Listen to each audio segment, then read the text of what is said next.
Okay, Assalamualaikum warahmatullahi taala wabarakatuh pada anak-anak sekalian.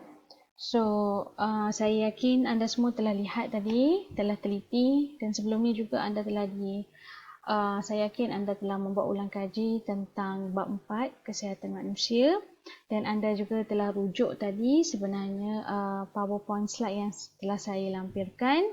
Okey, dan juga buku teks. Okey, jadi ini sebenarnya adalah hanya sebahagian kecil bab sub pembelajaran tentang pertahanan badan. Kalau dalam bab 4 kesihatan manusia, kita tahu ada dua sub pembelajaran yang penting. Yang pertama adalah penyakit berjangkit dan tidak berjangkit, yang saya yakin anda boleh fahami sendiri. Tapi untuk sub pembelajaran kedua, iaitu untuk sistem pertahanan badan, untuk pertahanan badan, saya nak kamu semua buat refleksi kendiri terhadap apa yang telah kamu pelajari sebelum ini secara kendiri. Kemudian lihat balik, semak balik. Adakah sama dengan apa yang kamu faham? Adakah sama dengan apa yang saya perjelaskan sebentar lagi? Okey, so dengan itu, kalau kamu dapat lihat sendiri, semak sendiri kefahaman kamu. Okey, jadi pembelajaran itu akan menjadi pembelajaran yang lebih bermakna. Okey. So kita tengok sebenarnya apa itu sistem pertahanan badan. Okey. So sistem pertahanan badan adalah sebenarnya suatu sistem dalam badan kita, satu strategi yang Allah kurniakan untuk kita standby lah, senang cakap. Bagaimana kalau badan kita diserang patogen? So kalau patogen menyerang kita, anda dah pelajari selama ni, sebelum ini, apa maksud patogen? Apa maksud patogen? So patogen adalah mikroorganisma yang boleh mendatangkan penyakit. Mikroorganisma boleh jadi virus, boleh jadi bakteria. So kalau patogen ini menyerang, sebenarnya bagaimana badan kita dapat pertahankan diri kita daripada dijangkiti penyakit oleh patogen tersebut? So, badan kita sebenarnya akan dapat melawan patogen melalui dua mekanisme dan juga melalui tiga peringkat.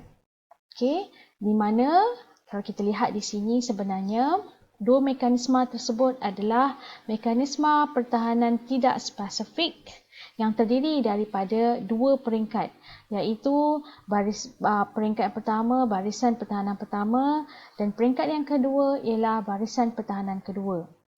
Manakala mekanisme yang kedua adalah melalui mekanisme pertahanan spesifik, iaitu merangkumi peringkat ketiga sistem pertahanan badan, iaitu barisan pertahanan ketiga. Barisan pertahanan pertama,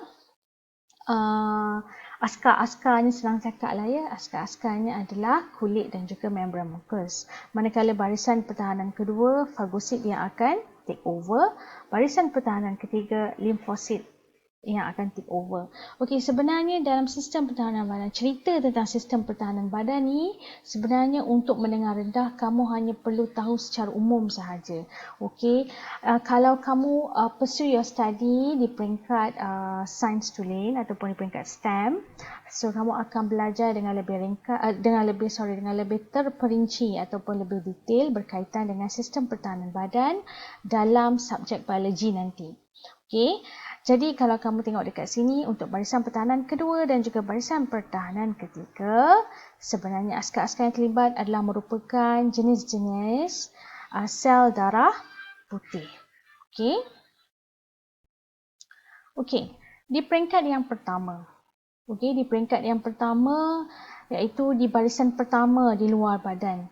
Sebenarnya, patogen akan cuba memasuki badan kita melalui pelbagai cara. Melalui sistem pencernaan, melalui sistem pernafasan, melalui sistem respirasi. Mana ada rongga terbuka, contoh mata, telinga, hidung, faraj, so patogen boleh masuk. Semasa kita menyedut udara-udara yang tercemar, semasa kita membuang air dalam tandas, semasa ada kalanya kalau kita terdedah dengan amalan pemakanan atau minuman yang tidak bersih, dan juga apabila kalau kita mengalami luka pada kulit kita.